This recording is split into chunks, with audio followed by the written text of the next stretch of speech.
అధ్యాయం మత్తయి సువార్త 5వ అధ్యాయం 17వ వచనం.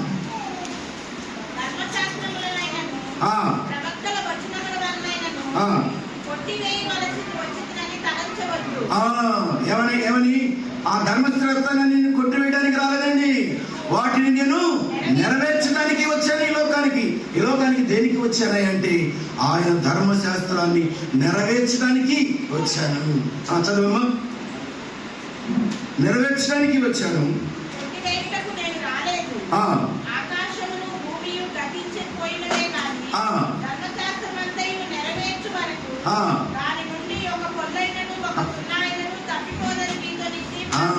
అది దేవుడు ఎందుకు వచ్చాడు ఈ లోకానికి అంటే ఆ ధర్మశాస్త్రాన్ని ఎవరి వల్ల కానీ, ఎంతోమంది ప్రవక్తలు వచ్చారు, ఎంతమంది గొప్ప గొప్ప మరి దేవుని చేత ఏర్పరచబడిన వారు వచ్చారు. ఏదో ఒక విషయంలో తొలగిపోయిన వారే, ఏదో ఒక విషయంలో తప్పిపోయిన వారే, ఏదో ఒక విషయంలో దిగజారిపోయిన వారే.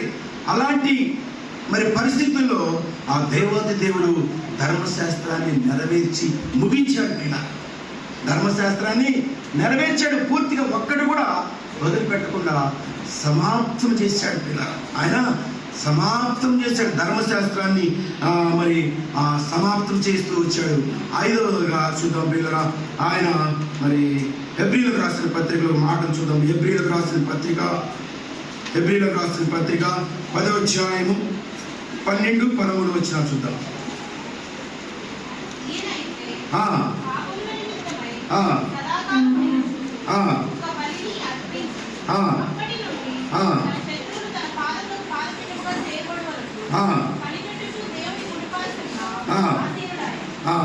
చాలండి.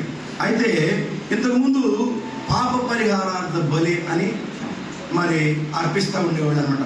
సంవత్సరానికి ఒకసారి వెళ్ళిపోయి ఆ సంవత్సరం చేసిన పాపాలన్నీ పోవాలని చెప్పేసి దేవుని సన్నిధిలో గోవులను, మేకలను, పొట్టేళ్లను యోగు కూడా తన బిడ్డల కోసం ప్రతిదినము బలి అర్పిస్తూ ఉండేవాడు, దహన బలి అర్పిస్తూ ఉండేవాడు.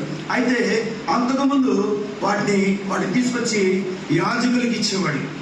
వాటిని తీసుకొచ్చి యాజకులకి ఇస్తే వాళ్ళు వాటిని వధించి దహన బలి అర్పించేవాడు పిల్లల. అయితే ఆ దహన బలి వలన ఈ మనిషిని, ఆ యాజకుని పని లేకుండా ఆ దేవాది దేవుడే ఈ లోకానికి వచ్చి ఆ దహన బలిని సంపూర్ణంగా నెరవేర్చిన వాడైనాడు పిల్లల. ఆయన ఏం చేశాడు?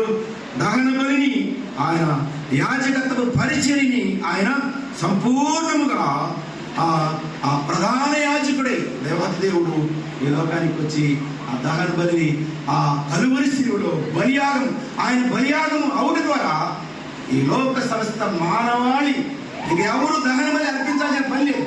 ఎందుకంటే ఏకైక కుమారుడైన ప్రభువు యేసుక్రీస్తు వారు ఈ లోకానికి వచ్చి ఆ కలువరి శిలువలో నరకయాతన అనుభవిస్తూ రమారమి 3 గంటల వరకు మండుటెండలో ఎన్నో చిత్రవదలు అనుభవిస్తూ బలి పశువుగా ఆ ప్రధాన యాజకుడే మరి బలి అర్పించి ఈ లోక మానవ పాపాన్ని ఆయన ఏం చేశాడండి? ముగించేసాడు, సంప్రాప్తం చేసేసాడు. ముగించేసేసి తండ్రికి మనకి ఏం చేశాడండి? సమాధానాన్ని ఇచ్చాడు. అప్పుడు దాకా మనకి సమాధానం తండ్రితో ఆదాము మొదలుకొని మరి యేసుక్రీస్తు వారి లోకానికి వచ్చే వరకు కూడా మరి జన్మ పాపం అనేది తండ్రికి దూరంగా చేస్తూ వచ్చింది. దూరస్థులైన మనలను ఆయన ఏం చేశాడు? ఈ బలి ద్వారా సమీపస్తులను చేసుకుంటూ వచ్చాడు. ఆ బలి ఆయన ఏం చేశాడంటే సంపూర్ణంగా నెరవేర్చిన వాడైనాడు పిల్లరా.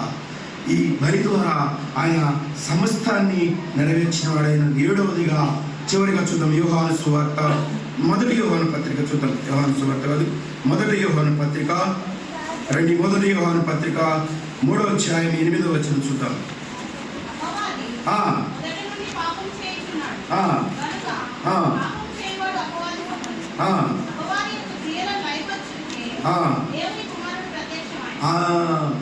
దేనికి వచ్చాడు? అపవాది క్రియలు